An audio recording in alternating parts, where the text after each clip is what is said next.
Then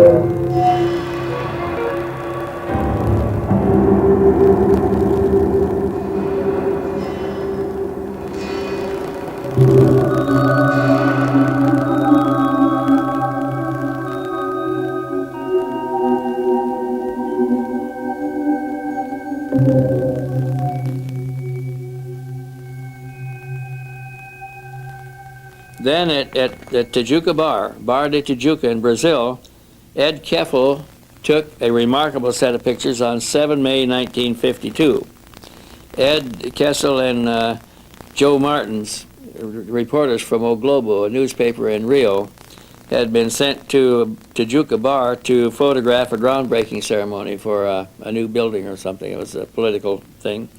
And they were covering the event when at about 4:30 in the afternoon, Martins spotted an object approaching at low level, and he thought it was an airplane at first because it looked like it.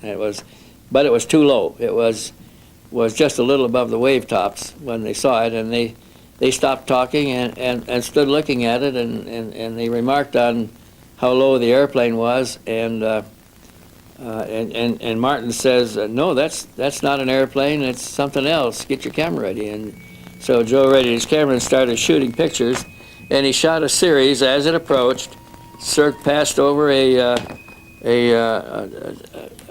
rocky mount rising out of the surf there, over some trees along the beach there, and then out along a beach spit where it turned up on its edge and rolled away like a coin rolling on the water as it departed. Now the interesting thing about this series of pictures is they were newspaper reporters, there were a number of people there were politicians present, there were scores of witnesses, they took statements from many of them. All this was published in the local newspaper, or the Rio newspaper, on the front page. A few years later, after it had been reported and after original pictures had been obtained by APRO through Irina Granchi down there in Brazil, one of the best-known UFO researchers there, got copies from the Brazilian Air Force before they shut it back down again, who first said that it was a real object, and after some persuasion on the part of our government, changed the story, tried to substitute something else, tried to kill the pictures, and things like that. Now, I say because this was a result of interference by agents from our government is because Dr. Olavo Fontes was present. He was an Air Force flight surgeon in the Brazilian Air Force, and he was present in the general's office when the American agents came to see him on orders from here, and offered all the reasons why this should be shut down, should be stopped. And the Brazilians tried to call them back. They tried to put out cover stories to change it, just like we did the crash at Roswell.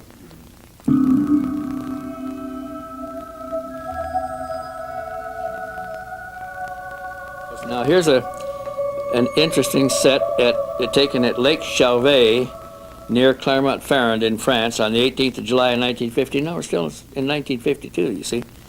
And this is about 4:15 in the afternoon when Mr. Andre Fragnale, an engineer, took a series of 4 photographs of an object traveling from west to east in the sky over Lake Chauvet. He was there with a truck, and he had stopped his truck, and he got out and opened a lunch pail and was getting ready to eat a sandwich when he saw the objects approaching. And he saw that it was metallic, it was not an airplane, it was disc-shaped, reflecting the sun's rays from its edge. And it appeared lighter on the top and darker underneath, and it was completely silent. And he prepared his camera and started taking pictures. He took 4 good black and white pictures at fairly low level as it passed him, and then as it began to ascend over the lake, and then departed at a steep angle, leaving the scene. These 4 pictures are among the clearest ones taken at that time. And he even watched it with binoculars for part of the time. He used a good camera. He used a Z-Sycon 24 by 36 camera with a Tessar f/45 lens, which gave him sharp photographs that lent themselves to analysis even in those days.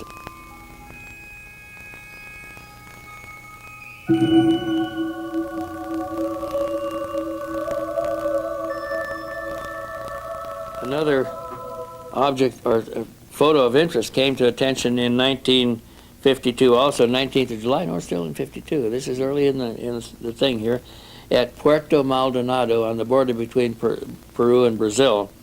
Professor or Officer Domingo Troncoso, a customs inspector for Peru at the border station there, was the only one that had a camera. When many people on the border station saw a cigar-shaped object passing from right to left across the sky, and it passed over the river that makes the boundary between Brazil and Peru at that point, and it was low enough to cast a reflection in the waters of the river. Judging from that, you could, since you have the reflection in the water and the object in the sky, you can triangulate and get an approximate altitude or angle of elevation from the photographer.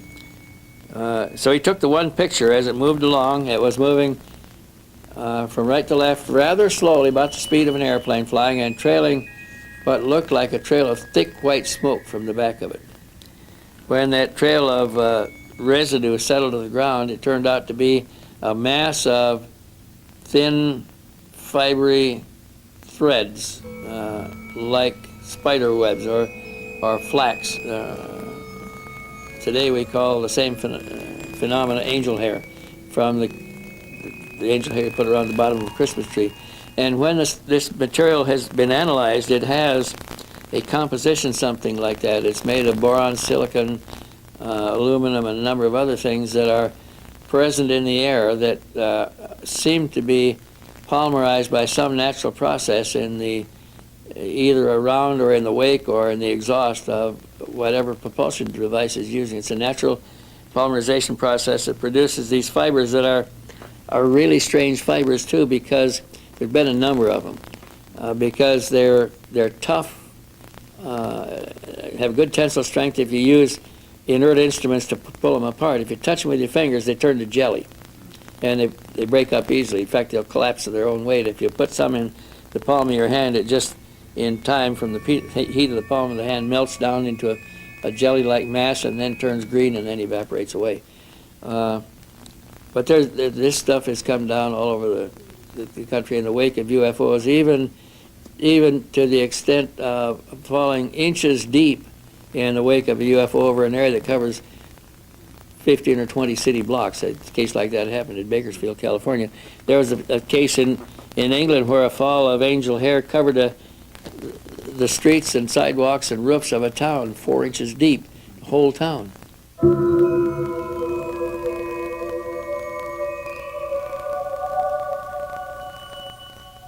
Another interesting one, still in 1952 now. 52 was a banner year, leading up probably to the big wave in France in 1953 and 54. But in late July of 1952, we began to experience overflights over Washington. The public has been told about one, but there was a buildup of this. They began about the 22nd or 23rd of July of 1952. The first objects appeared over Washington, passed through the prohibited airspace, flew on, and disappeared.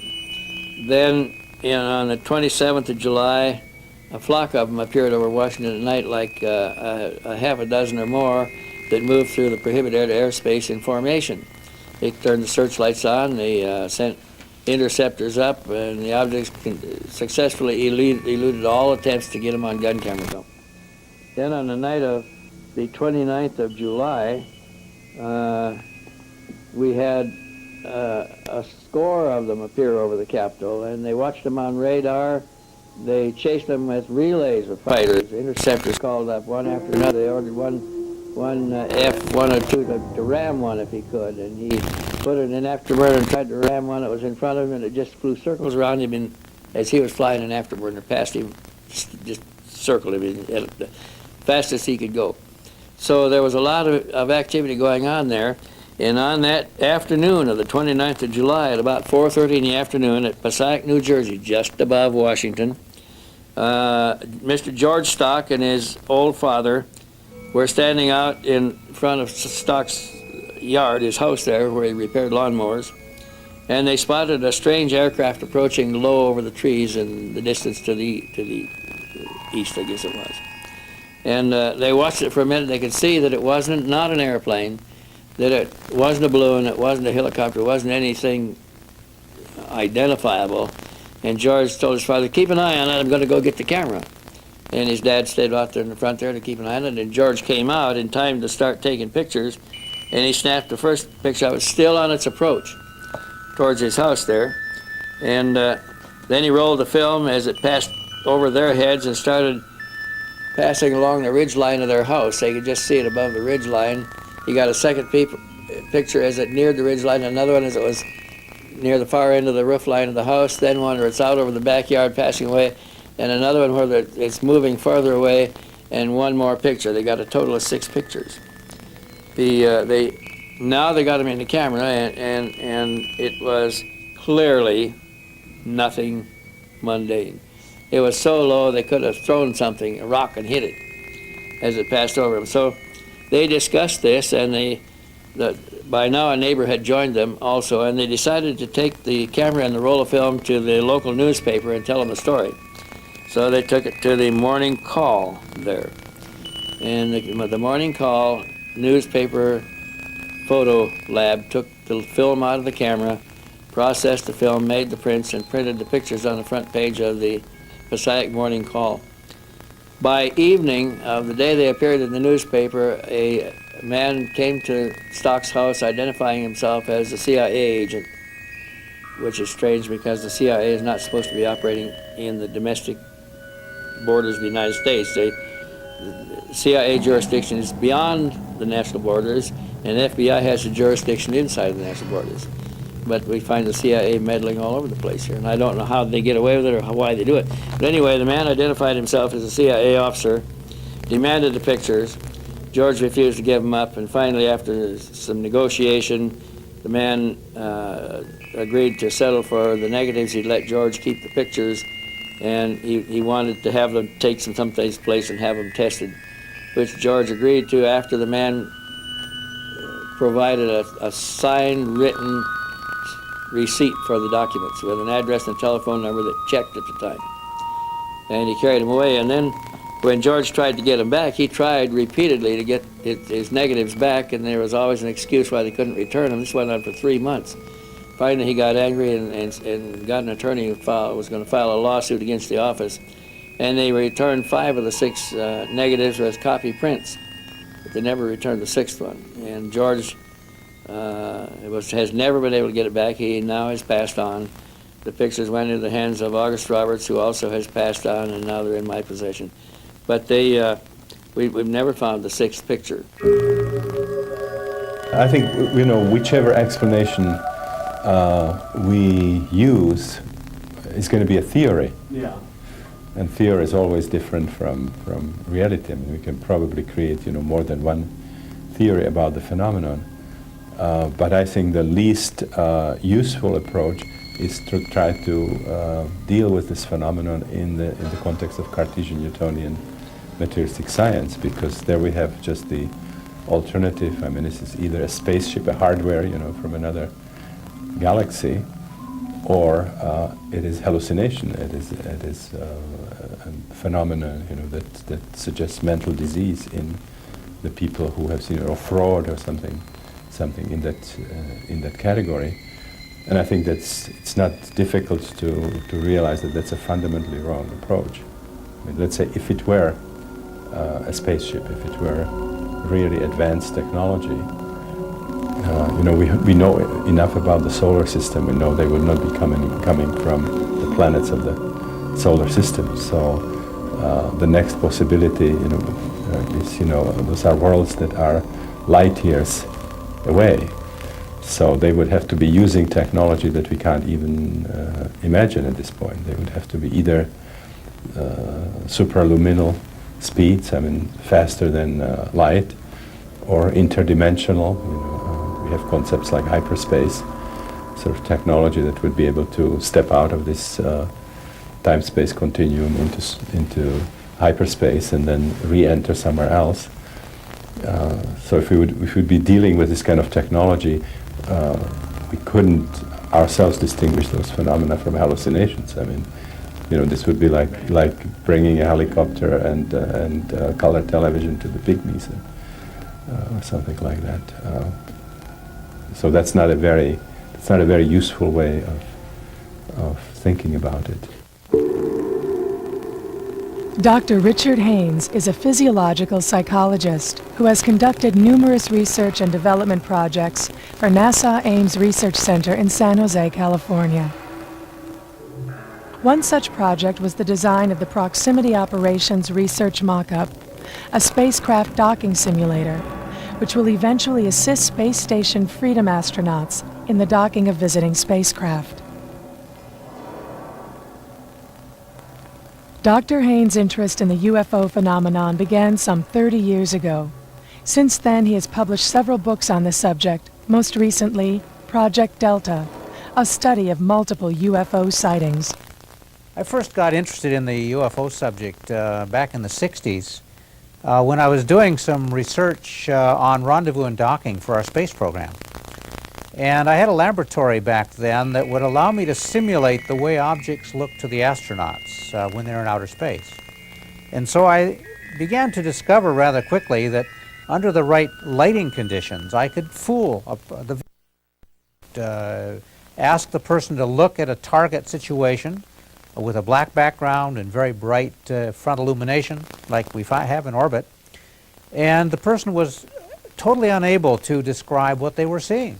They would be inaccurate in terms of the object size and shape, its distance, of course. The basic characteristics were just very misunderstood and misinterpreted.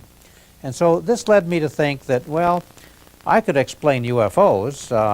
As a skeptic, if I could do this in the laboratory, then these sightings must simply be unidentified natural phenomenon. And so that's how I got started, because I set out to disprove that there were such things, because I could set them up in the laboratory and fool people pretty completely. Well, after a number of years of talking to very credible witnesses, including pilots of many kind of aircraft, I came to understand that I was wrong. That as a matter of fact, there is something very definitely here that's important, that deserves serious study, and that I could not explain.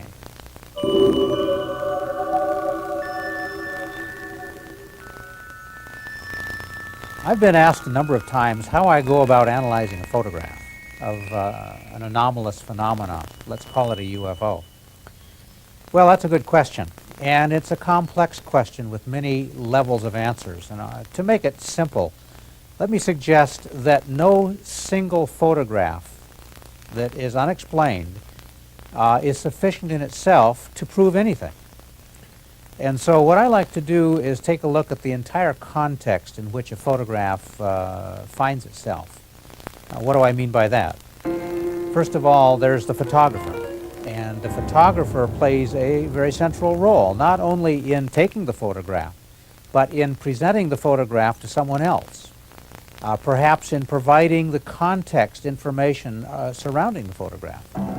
In addition to the photographer, then you have the camera, the condition of the camera.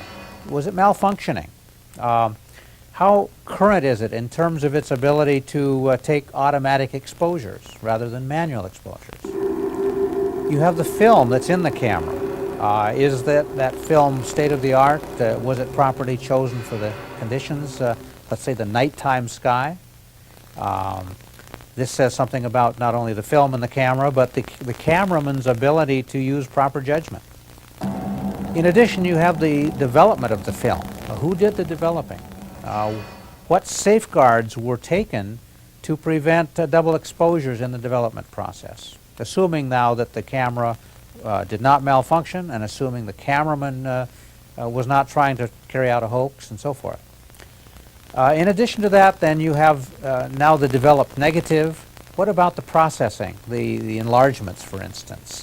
Can we, what's called dodge in or double expose a disk-like image on a rather prosaic background? Finally, you have the whole story that surrounds the time and the place the camera and the photographer and the film find themselves. And does that story match up with what's on the film? And when you take all of those events together and you examine each one carefully, and then you subject the image on the negative, the original negative, to certain special processing. Let's call them photo enhancements for now. And you find no ambiguities and you find no contradictions. You've got something. You've got a real photograph which can stand the test of time and which is then at the stage of going to the next step, which is trying to match up that image on the photograph with known phenomenon, first of all.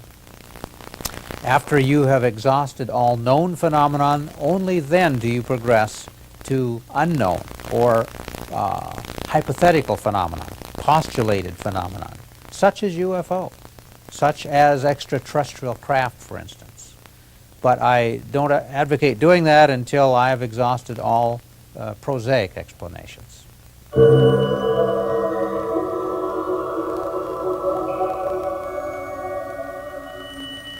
Over the years of looking at this phenomenon, I have studied quite a few photographs which just cannot be explained by prosaic explanations.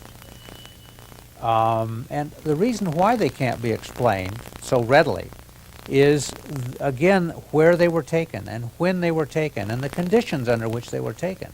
That's as important as the shape of the object that's seen. So, for instance, Jacques Vallée and I have analyzed a very interesting photograph from Costa Rica, taken from an airplane, looking straight down. The airplane was at 10,000 feet altitude, and the background of this object is a lake. And so the object, or whatever it is hovering over the surface of a lake.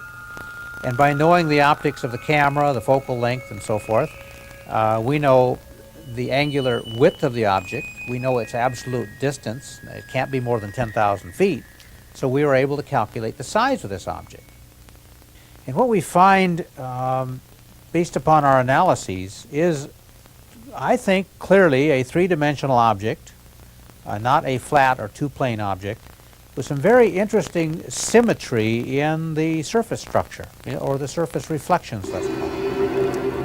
In addition to that, I find two edges which are very smooth and continuous and parallel to each other, which think of a penny kind of seen at an angle. The two sides of the edges are rather smooth, relative, and parallel to each other. On the other hand, at the far side, I find a very undulating and irregular edge, which is very intriguing. It raises some interesting questions. And it suggests that the object, whatever it is, may possibly be submerged into the water. This actually may represent the wave border or boundary as the object is at an angle to the water surface. The object is anomalous in that case, first of all, because there is no known, no visible means of propulsion or lift in this case. The second case, the second point is that we have a photograph taken 20 seconds before it and 20 seconds after it by an automatic camera with nobody looking at the camera. It's just doing its own exposures automatically. The object is not visible in the previous or the following, which tells us something that the object had to be appearing within that 20-second period and then disappearing after it. Well, that's anomalous. Airplanes don't do that. So we were able to calculate that if the object entered linearly and flew across the camera field of view, how fast would it have to travel in order to show up just in the middle frame? And the answer is in almost 1,000 miles an hour. The object had to be very big if it was far away, and on the order of 800 to 1,000 feet across, which makes it anomalous.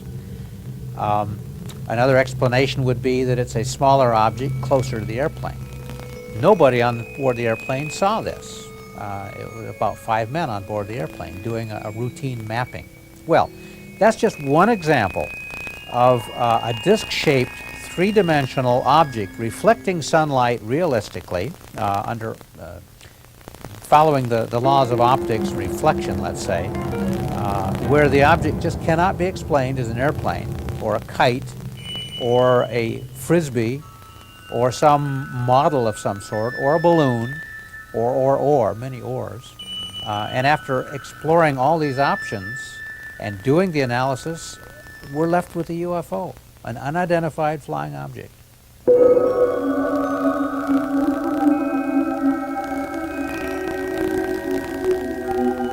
Well, in this particular case from British Columbia, here's a color blow-up of what the Mrs. D.R.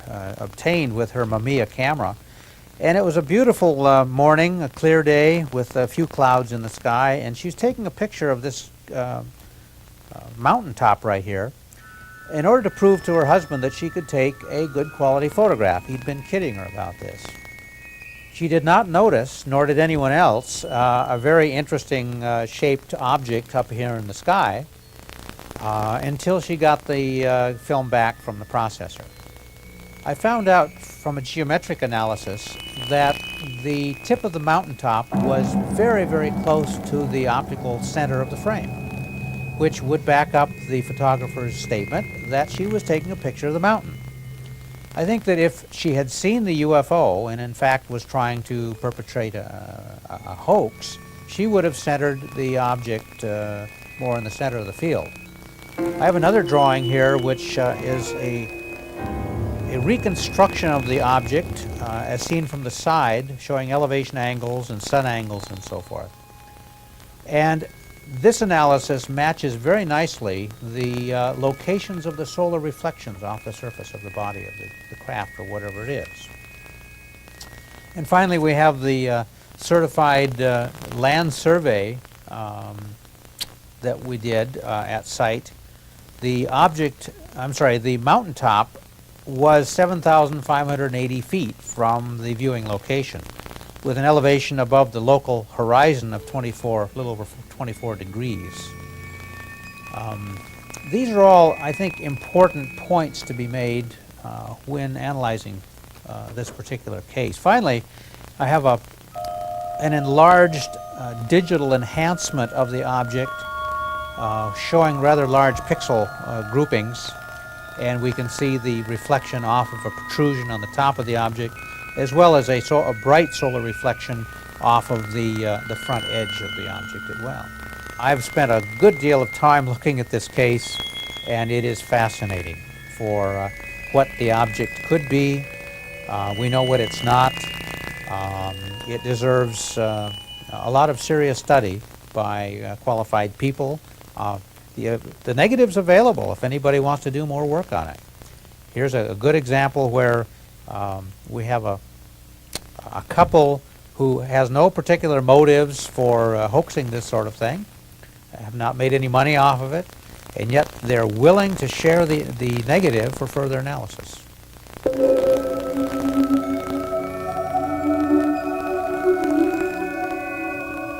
In this next case, I have 3 black and white photographs taken in Tiraspol, Russia, on April 20th of 1990, between 6:10 and 6:30 local time, p.m.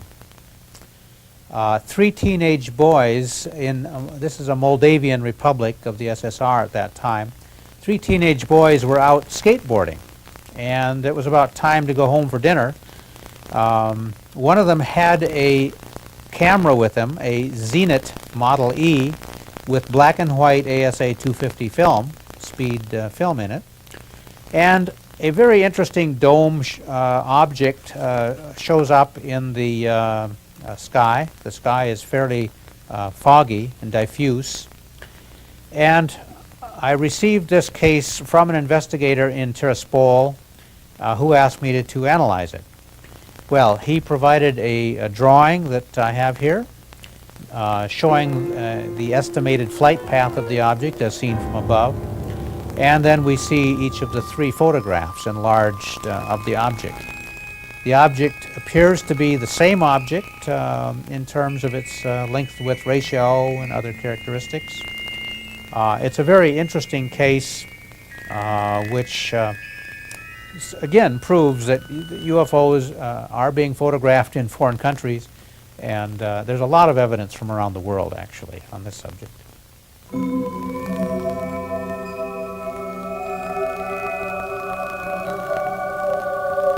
A very interesting UFO event happened in Belgium over a number of months with literally thousands of eyewitnesses on the ground.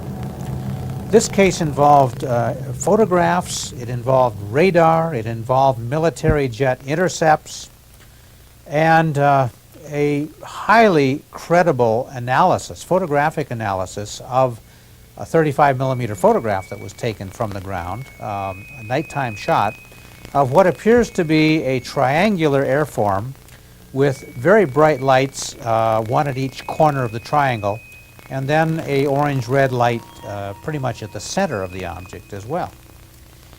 2 books have been published by the UFO group in Belgium, in Brussels, documenting a great deal of the evidence, including eyewitness drawings and photographs and so forth, other evidence.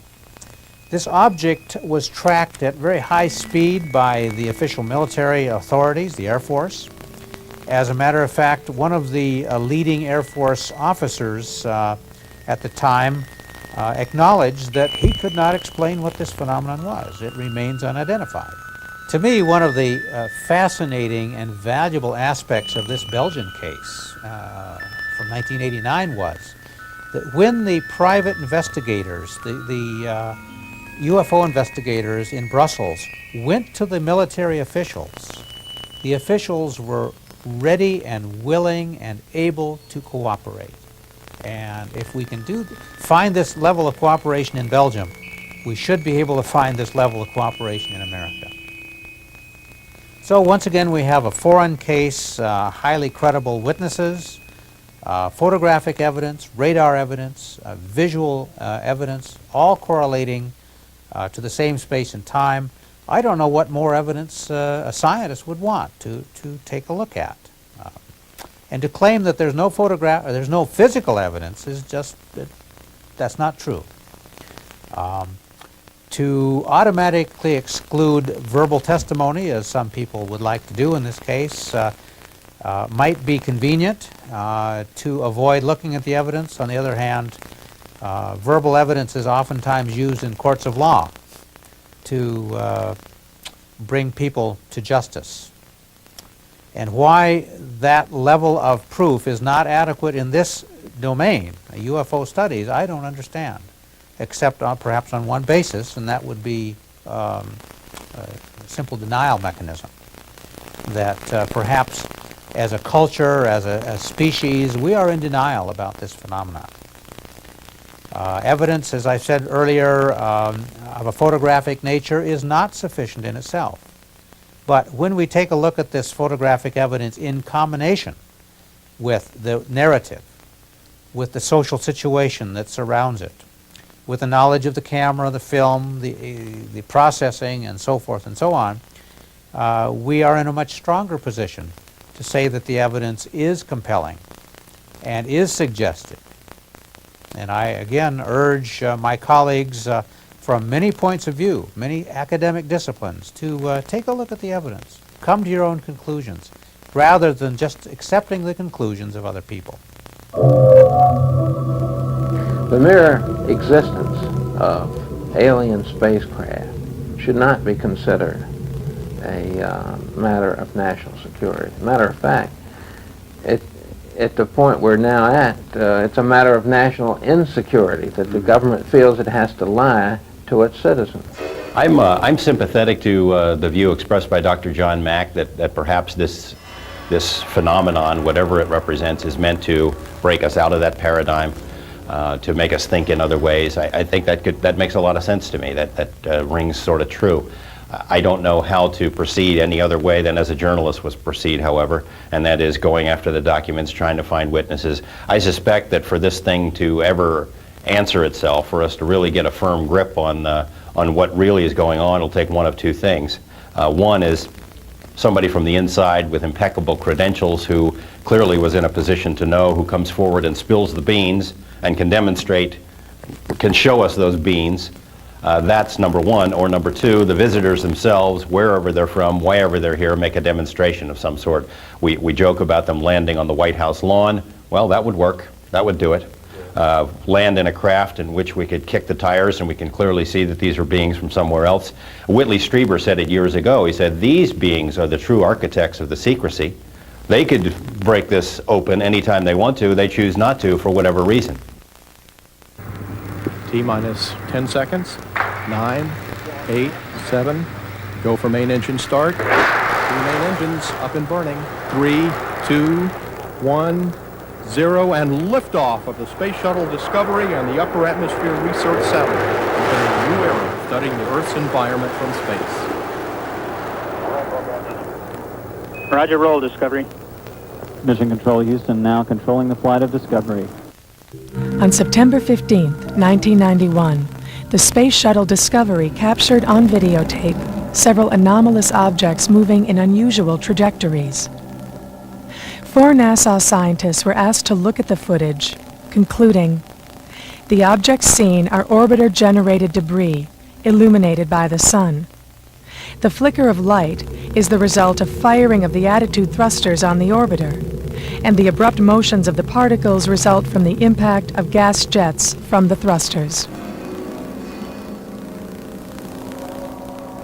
To illustrate the sequence of events, the flash is the thruster firing.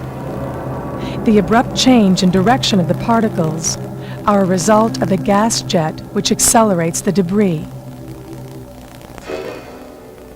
Dr. Jack Kasher, a physicist at the University of Nebraska, has recently completed an exhaustive analysis of the event. What I'm going to tell you is the result of my analysis as a physicist and a scientist, just taking the data and seeing where it goes. And the bottom line of my investigation is I started out my investigation assuming that there were ice particles and trying along the way to prove that there were ice particles. And I found out that at least if you take the data that I've got and the analysis that I've gotten, that I've done of it, that's a completely untenable position. The camera was focused at infinity, and any little specks would just be invisible. And you can tell that's true because toward the end of the segment, the camera pans down and looks at the side of the cargo bay, and you can see it's grossly out of focus. Then it focuses and then turns toward the front. So it was focused at infinity, so any little particles near the camera don't work. Ice particles don't work.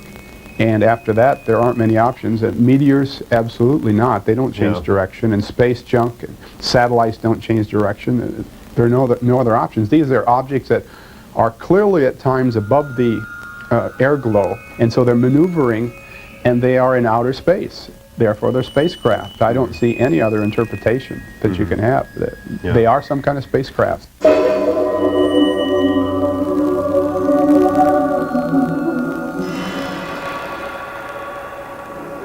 At the time this event was recorded, the shuttle was northwest of Australia, moving southeast into the sun. Here is the camera view from the shuttle just prior to the event. What appears to be the horizon is actually the top of the Earth's airglow. The Earth's physical horizon is located about 60 miles below the top of the airglow. Here you see the changes of direction of several of the objects after the flash. The main object will appear moving to the left, followed shortly by a flash, at which time the objects abruptly change direction, followed by 2 streaks.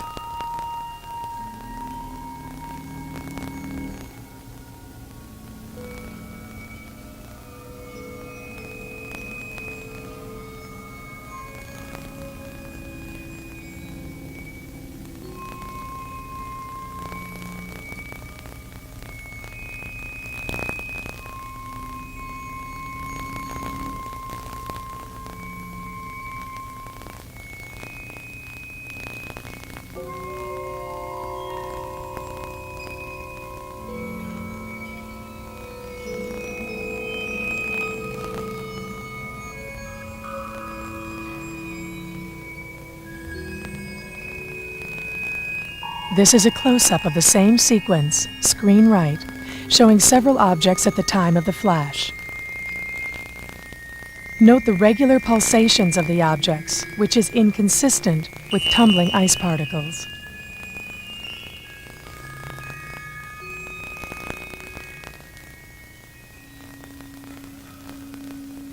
Shortly after, the camera pans down to the shuttle bay. The jerkiness is a result of the camera movement.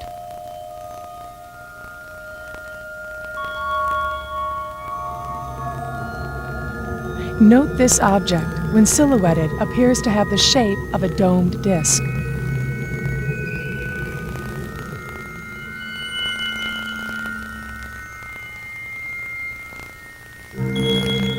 Later in the mission, this object shot through the upper corner of the frame.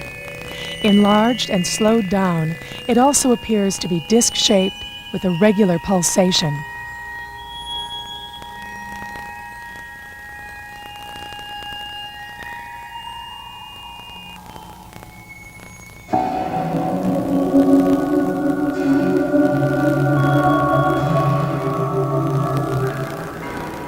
First, a simple observation. If the particles are accelerated by a blast from the attitude adjustment thrusters, then it would follow that the camera, which is attached to the shuttle, would register the change in attitude of the shuttle. Dr. Kasher has calculated that change would be about 6 degrees. However, no change in the camera frame occurs throughout the entire sequence.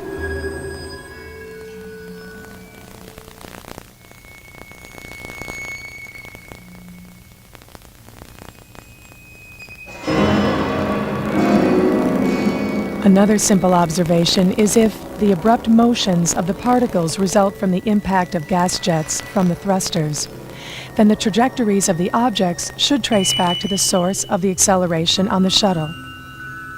As shown in this illustration, that is not the case.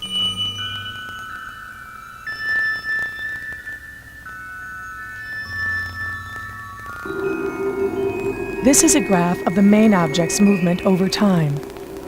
The short downward section here indicates that the object is moving to the left in the frame.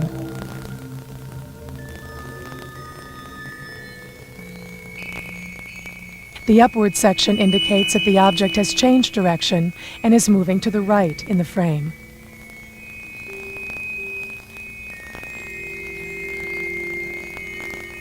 This area, which corresponds to the flash, indicates that the object has stopped dead in its tracks for a full half second. Now you tell me how this could work. If it's an ice particle, it's somewhere up about here. And I can prove, using the methods that I just pointed out, that before the flash, before the pre-flash, it's moving like this, in this direction. And the reason it stops then has to be that something is pushing back in this direction. Obviously, that can't be the shuttle. So the pre-flash explanation doesn't work. The reason that object, whatever it is, stops is not one of the attitude adjuster rockets. So we have a tremendous problem because it stops right at or just before the main flash. And it simply can't do that if it's an ice particle. Finally, Dr. Kasher has calculated the velocity of the main object and compared this to the known velocity of the thruster aboard the shuttle. For example, if the object is an ice particle, we can easily determine it to be 65 feet from the shuttle. At the flash, the object stops for a full half second before accelerating in a different direction. If the flash is the thruster firing, then the gas jet takes a half second to reach the object and begin to accelerate it. We therefore multiply distance with time to arrive at the exhaust velocity of the thruster, which should compare to the known velocity supplied by NASA of 8,400 feet per second. Yet these two figures are not even close to each other. To illustrate this another way, in order for this sequence to work, the object would have to be 22 miles from the shuttle. Knowing the direction that the object is accelerated, the thruster would have to be 15 miles from the shuttle, which clearly cannot be the case. So what does this all come down to? I've really tried to do a genuine, honest scientific inquiry into this. The reason I did it, of course, is because I didn't think the objects would end up being ice particles, and that implies that they are spacecraft, which would be a very important thing. But I tried to be fair in what I did, and I didn't push my conclusions, and at times it got to the point where I thought I would have to drop the whole thing because I got to points where I thought it was going to fall apart. Did not fall apart, and you've seen the analysis. There really is virtually nothing that supports the ice particle theory from the data that I have that have subjected to the analysis. And there are, on the other side of the coin, at least 5 proofs that the objects were not ice particles, therefore spacecraft. And they were either extraterrestrial or terrestrial, obviously. That's the dichotomy that we have. And if they were terrestrial, that implies a whole new level of technology that's levels and levels beyond anything that we have on this Earth. You saw some of those accelerations that we discussed. Tremendous accelerations that would flatten any human pilot far beyond the capability of any craft that we have. So whether they're terrestrial or extraterrestrial, they're far beyond conventional programs. If they're terrestrial, that implies that we've been working on them for decades. Also implies that the Star Wars program is, I guess you might say, a sham, because we already have craft that are far beyond what we expected with Star Wars, and so that's been all kind of a waste of money. If they're extraterrestrial, it's really big news. We're being visited by other planets. It's also scary because those streaks that went through there, you can interpret those as well as I can. One possible explanation is that we were firing at them. That's a scary scenario. And so, once again, my analysis is a scientific one that at least satisfies me that those objects were not ice particles. And beyond that, we're all in the same boat together because we're speculating, and I have no evidence to prove what one was or the other, or whether one explanation works or the other, but it opens up the door, it opens up the can of worms to discussing some of these questions. It tells me that there is a phenomenon, that there are extraterrestrials here, beyond all shadow of a doubt in my mind. And I have other evidence at the same time. So this is corroborative evidence to more empirical evidence that I run into occasionally. And it simply tells me that somebody else is here. Now, the other thing that stands out in my mind is, and this comes up frequently when I'm lecturing someplace, they say, well, who are they and where do they come from? Well, the problem there is it's not a simple they, it's very complex, and it's not a few theys, it's literally thousands of them coming from thousands of different origins on 1,000 different kinds of business, using 1,000 different kinds of craft. They're all generally disc shaped, but they're all different in detail, construction, materials, operation, behavior, everything is infinitely different. Even the beings aboard, even though a third of them are humans, placental humans like us, within that third, there's infinite differentiation, difference in skin color, difference in size of the nose, size of the eyes, morphology, shape of the face, muscles or no muscles, length of the fingers, number of knuckles on the fingers. All kinds of things can be different, and the same thing with the grades. There's infinite variation there, and they all, unless they're identical, they are all probably coming from someplace, from different places. They're here on different business. They have different kinds of propulsion systems. Some of them carry fuel of some kind, like little pellets, and some of them don't carry any fuel at all. They harvest their energy from the space around them, wherever they happen to be. And those all are technology we haven't even approached yet. We don't know how to operate a craft with no fuel. It gathers all of its energy from the ambient space around it as it goes. But others, thousands of others, have solved this technology. And that tells us nothing. It tells us we can do it. All we have to do is find out how we want to do it. And there may be a lot of different ways to do it because they're not all doing it the same way.